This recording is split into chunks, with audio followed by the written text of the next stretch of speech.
Hey guys, welcome back to our channel. In this tech tutorial video, we're going to show you how you can export your frames on Miro as images, for example, in PNG or JPEG format. So let us dive into this. So as you can see, guys, I've been working on an example frame like that here with these elements and shapes and that text box here. So what you want to do is simply right click into your frame, and here from the drop down menu select export as image.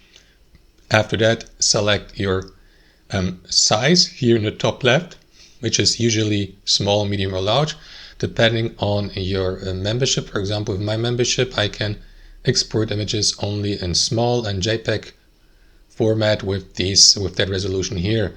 So click into export, wait for the exporting, and after that the image will be saved on your device with all the elements depicted in your frame. And that's how it works, guys. Thanks for watching. Hope you enjoyed this video, got some real value from it, and we'll catch you later.